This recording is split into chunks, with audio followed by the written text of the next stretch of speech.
Hey, where are you right now? I'm at home, damn it. It's my first day off in a while, honey. So could you just let me sleep? My husband has absolutely no clue. He has no idea how dire the situation is. My name is Morgan Coleman, and I'm 32 years old. I work in the sales department of a certain local company. I've been married to my husband, Troy, for 5 years now. We don't have any children yet, and we live in a quiet, peaceful life together, the two of us. We met in what would be considered a group date back in our underdog days. We had colleagues in each of our offices that were friends themselves, and they arranged a rather large group date of 8 people altogether. 4 girls, 4 guys. According to Troy, he apparently fell in love with me the moment he set his eyes on me, and my first impression alone made him want to go out with me. But he was a genuine woman lover, so to speak, and that alone should make things a little bit suspicious. All of my friends advised against dating him, but he begged me to trust him to be faithful and loyal. After a lot of hesitation and hard thinking, I decided to let myself trust him to always do the right thing, and went on to establish a long-term relationship of 3 years with him. He then proposed to me, and after I accepted, we became engaged. My friends were so kind as to respect my decision. Soon after we got married, we were very much in love, and it was absolutely wonderful. Whenever we both got a day off, we pursued our common hobby, which was traveling, and took day trips to different places around the region. I always looked forward to those trips we took, and that's what drove me to work hard at my job. However, after 3 years of married life, the love we once had become steadily colder and more distant, and to be honest, it was nowhere to be found. There were times where he'd live multiple days without ever responding to me whenever I said something to him. His attitude had changed so drastically, and so, to bring back the Troy I married, the happy, sprightly dude, I told him about what happened on a particular day, and I also invited him on trips, like the ones we used to take. But every time I did invite him, the response was pretty programmed at this point. Sorry, honey. Work's keeping me busy for a while. Trips will have to wait. But we haven't gone on a trip in so long. Up until not so long ago, we went to places and had so much fun. Remember? They were some of my favorite times, honey. What the hell is wrong with you? I told you I'm busy, and yet you still try to take me away from something that is clearly more important? Be serious.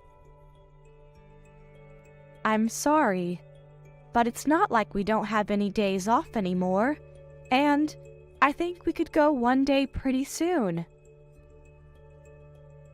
Are you done yet? Talking about it's not gonna help. As you can see, his coldness is excruciating.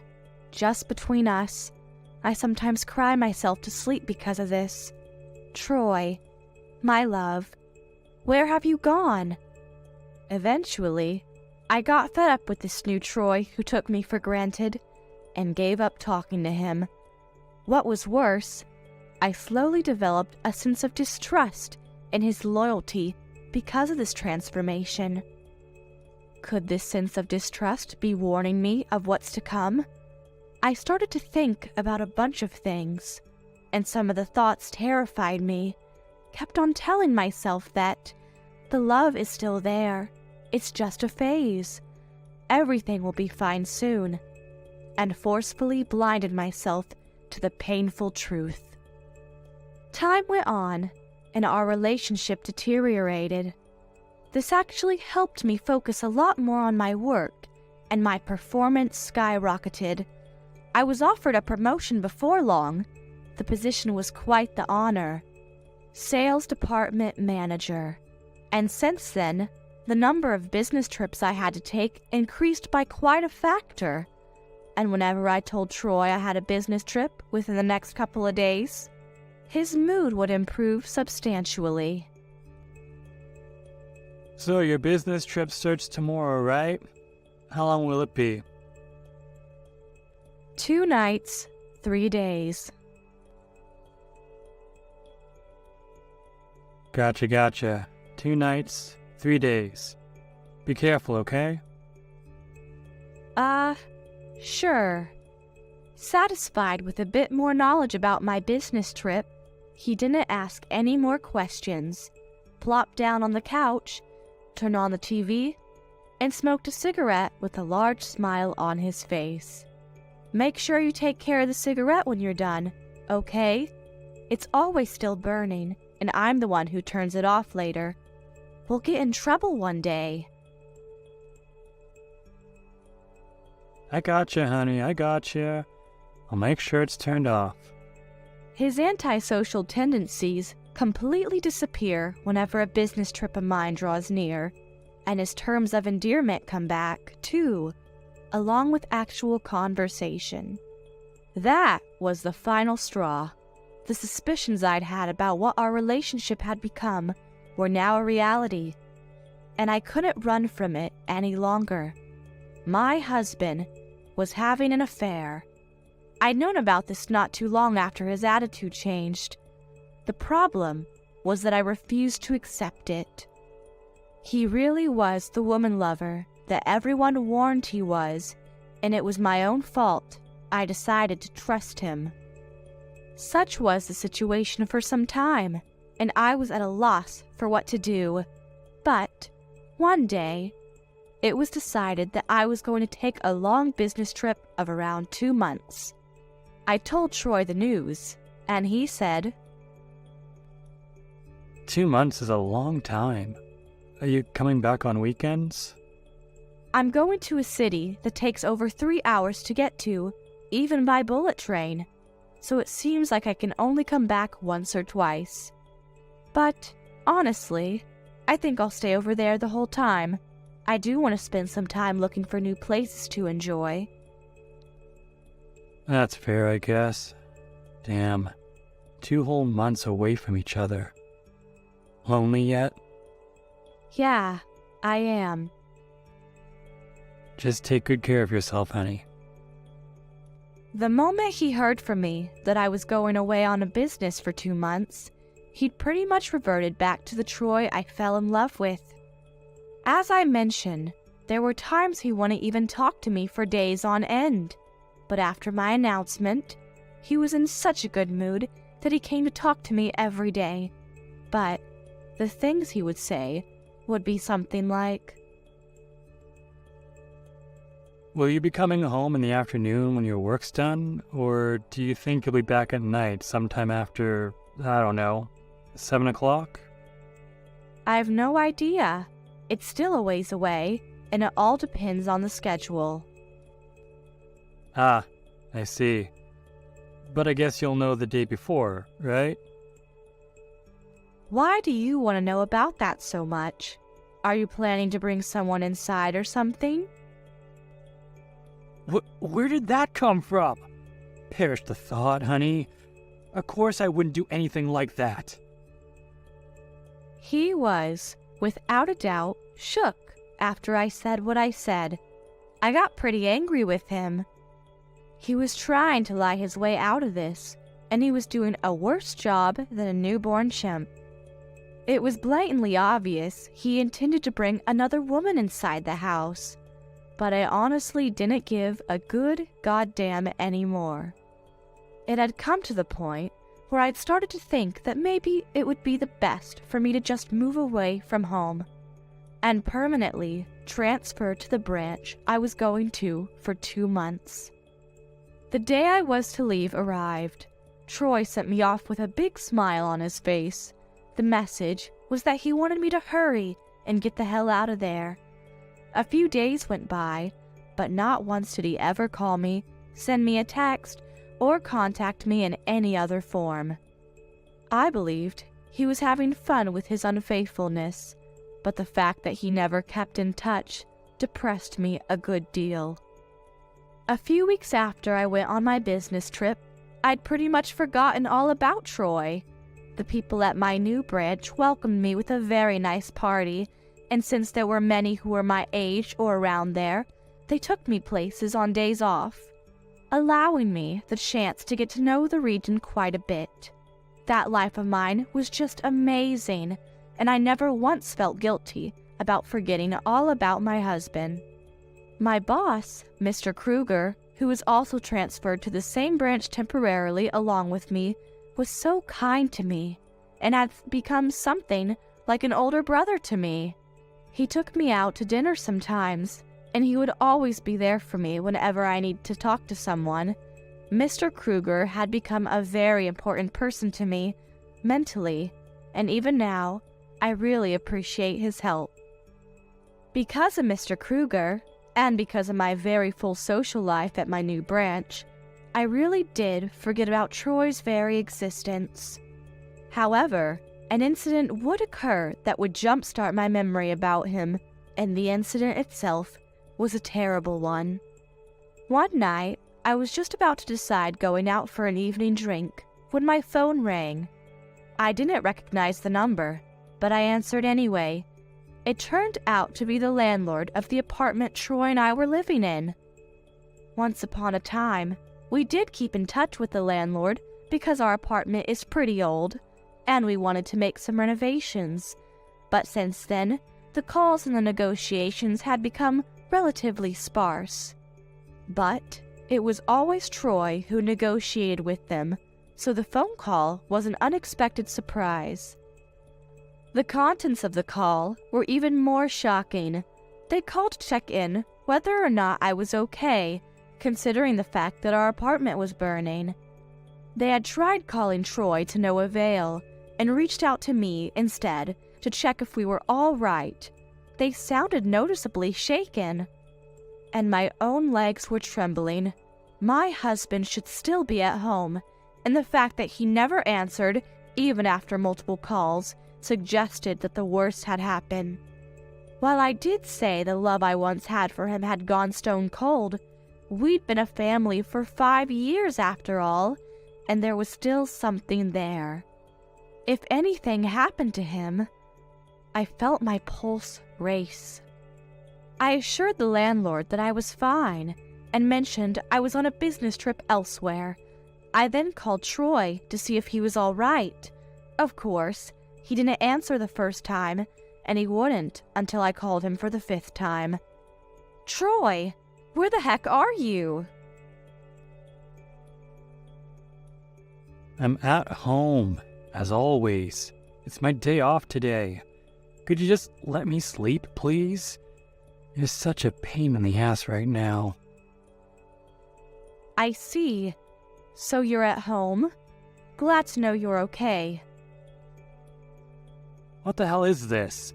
You feel like you have to freaking spy on me just because we haven't kept in touch for a while? Damn, I never knew you could be such a bitch. I was just so fed up with his bullshit.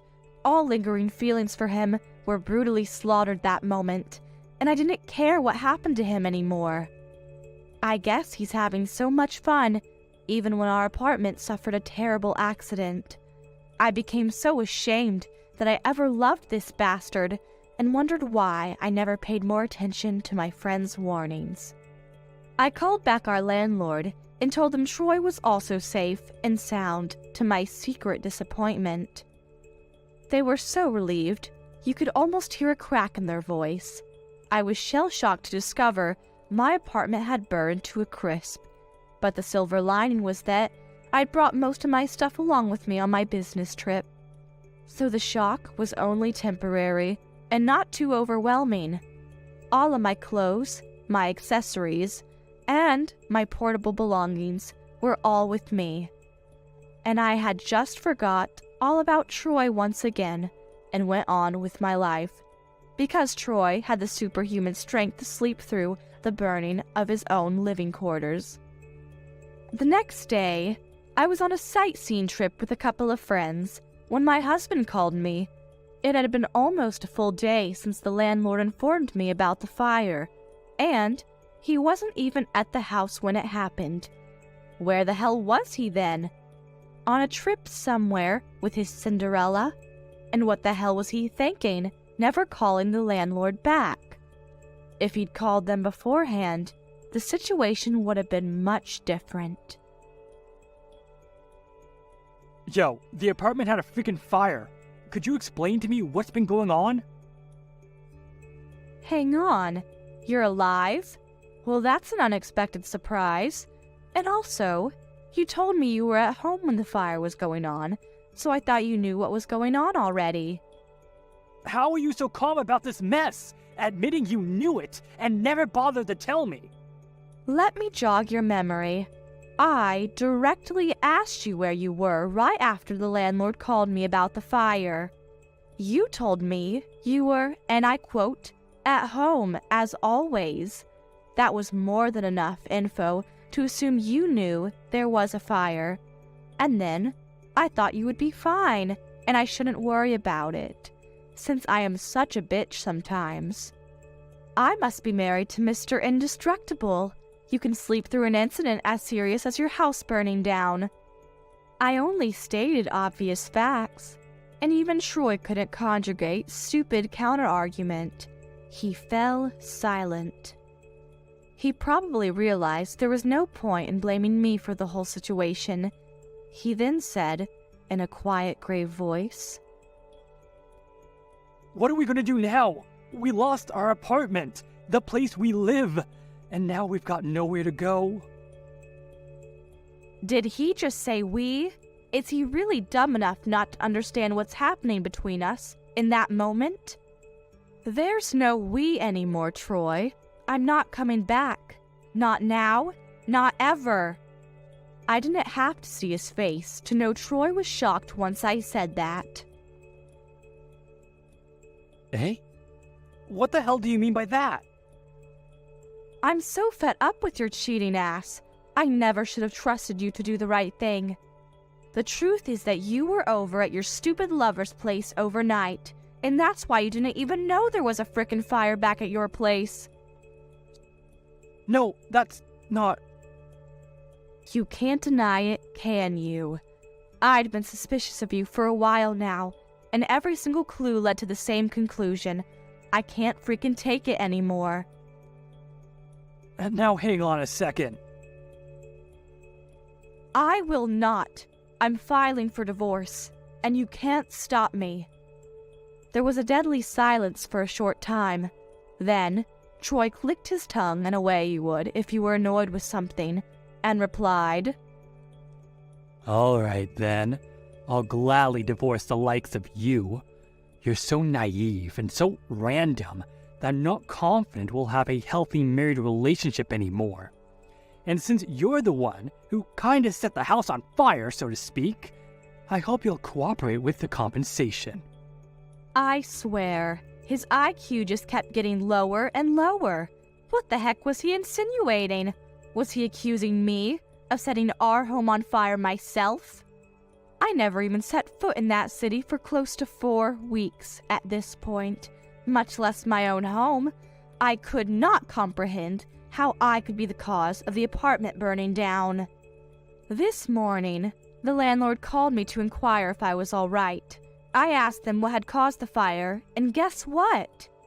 It was your carelessness. I warned you about properly putting out your cigarette when you were done, and you never listened. And now, you paid the ultimate price. Huh? Don't tell me you don't remember.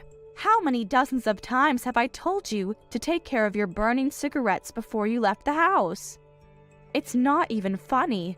I told you it could be a big fire hazard, and I was really careful.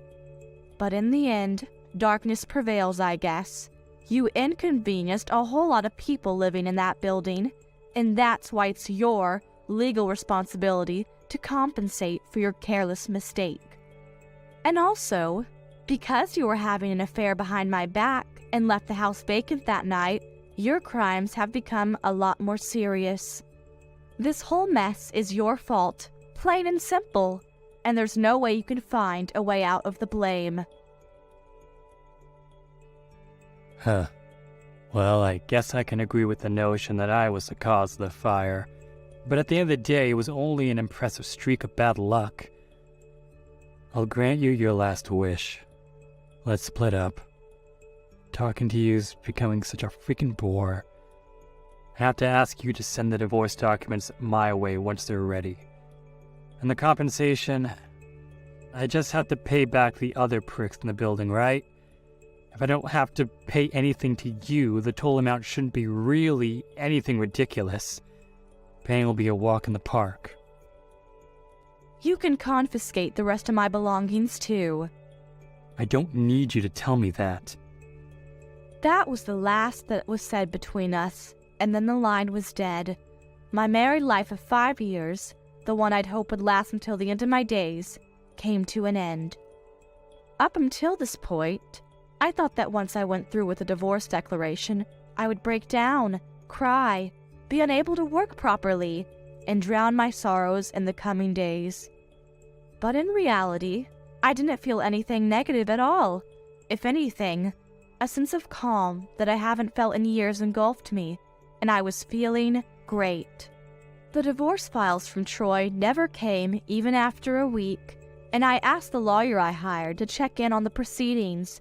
Another week passed, and I finally got a text about that, but it was from Troy himself. I have a favor to ask you. Please come back home. Details revealed that he just didn't have enough money to pay for the compensation he owed everyone he jeopardized. He told his lover that she was also responsible for keeping him from stopping the fire, maybe even preventing it in the first place, and demanded she help him pay back the other tenants. She refused, and then dumped him. You always stood beside me, even through difficult times, and you always trusted me to do what was right, didn't you? You always believed in me, didn't you? You'll forgive me this time too, right? Troy, I think you need a reality check, and maybe a brain transplant on the side. I'm never going to forgive you. Never. I'm embarrassed I ever forgave you in the first place. You heard from my lawyers, right? I have the papers here, but I don't want to divorce you. And I'm going to stay with you because I love you. I always have, and I always will. I'm not divorcing you. He suddenly started to whine like an immature child, and somehow managed to succeed in making me feel even less of him. I couldn't consider him human anymore, and the fact that I once loved this scumbag, I wanted to throw up. But I kept my cool.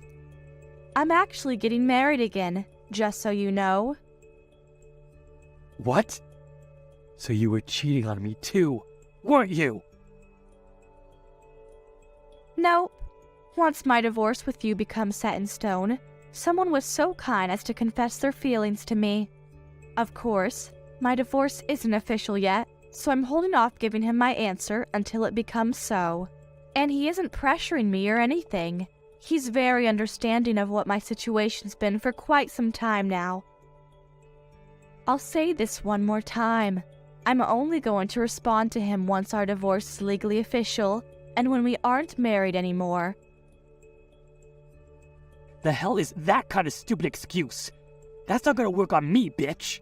You were having an affair you were having, I say. Don't you dare put me in the same category of human as you. I've never, I repeat, never had any feelings towards any other men while I was married to you. It's so axiomatic that even reminding you that was the case is embarrassing, to be honest. When I told him that I was going to remarry, I meant it with all of my heart and soul. Of course, it's not at all like I have a relationship with that person, because as long as I am married to someone, I remain faithful until the end, whatever the end itself may be. I mentioned to Mr. Kruger, who'd gone on this business trip with me, and who was always there as my emotional mentor.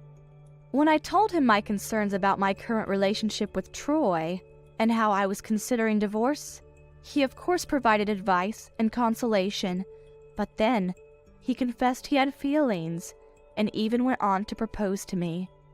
Of course he knew that I was still a married woman, and that nothing was going to happen between us as long as I didn't divorce my current husband. And it wasn't like he was pressuring me or blackmailing me at all. Perish the thought, if you please. I know more than anyone else how kind a man he is, and I thought that with him, I would be happy for as long as I live. And that's why I told him I would give him his answer once my divorce was settled. I'm gonna sue a freaking slut like you, going behind my back to have an affair. That has to be compensated. Surely you aren't dumb enough to know that it's only obvious you compensate. You stabbed me in the back. Yeah, I see you're putting yourself on a shelf in the attic and forcing the blame upon me, who, by the way, still is faithful to you through and through. Do you even understand what I just told you? I am innocent in this whole thing. I never looked in another man's direction, let alone stab you in the back. But the truth remains, when this nightmare is over, I intend to marry him, and that'll never change. I never asked you for compensation now, did I? If you want it to stay that way, I suggest you fill out the divorce files and send them back to me, sir. That did it. That was the thing he needed to hear, because after a rather long pause, the only thing he could say in response was, I understand. And was just about to hang up, but right as he said those two words, a gentle, powerful hand grabbed my arm, holding my phone. My boss, Mr. Kruger, stepped into the conversation. Pleasure to meet you, Troy. Now, you listen to me. I've been listening to your chit-chat with Morgan, and you actively tried to make yourself the victim in order to perhaps be relieved of your crimes and place her as the target of blame. So you're the bastard who stole my darling Morgan from me. Thanks to you, she's refusing to come home to me. I'm gonna find you, and I'm gonna wring your neck or die trying. This coming from someone who had an affair during the marriage. Do you know how long I've been waiting for Morgan's response to what I told her? There's no way to get her back, good sir. Give in to the consequences of your selfish actions, repent, and take responsibility by filling out those divorce files. You little... Fine. You want the files? I'll send you the goddamn files. Tell me your address one of these days, and you'll get those files. My lawyer will stop by to get them, so let me know when you're done with them. And then the call was over, for real this time. To be honest with you, I was a little bit surprised when Mr. Kruger suddenly stepped in, and at first, I was confused about what I should do. But he did me a huge favor and forcefully stated my terms and my place, and took an enormous off of my shoulders. Thereafter, Troy struggled to settle the compensation he owed to multiple tenants of the apartment building who was affected by the fire. He loaned money, placing himself in debt, but even that wasn't enough. And soon afterward, he went completely bankrupt. There was a smidge of pity left for him, and I never proceeded with demanding him compensation for having an affair, but I did demand some from his partner. Troy's job found out he went completely bankrupt and asked him why. Troy, perhaps hoping it was good to get him out of financial trouble, apparently told them the truth. Soon after, the news of his disloyalty spread across the grapevine at his job. And the more surprising news of his divorce spread even more quickly. His lover was apparently another employee at his job, and they were both fired within a couple days. Even though she'd already dumped him, Troy asked her to start over together, especially since they both needed all the help they could get, now that they were unemployed. She responded that she had no use of a man with an unbelievable amount of debt on his shoulders, and abandoned him a second time. He couldn't find another proper full-time job later on because of his reputation, and now I hear he's somehow surviving by working a couple part-time jobs here and there. As for me, I responded to Mr. Kruger's proposal with a yes soon after my divorce was settled. Honestly, it still wasn't too long ago that a man had betrayed me, and that left me with doubt about men's trustworthiness in general. Even after I told him all of my doubts and suspicions, he said he still wanted to be with me regardless. How could I refuse such a flexible gentleman? 2 years later, we got engaged. I discovered I was pregnant mere days after getting married, so I quit my job soon after, and now I support my husband as a housewife. A new life is going to be born one day very soon, so I've set myself on not dwelling on the past and focus on my happiness in this moment of time, and I hope it lasts forever.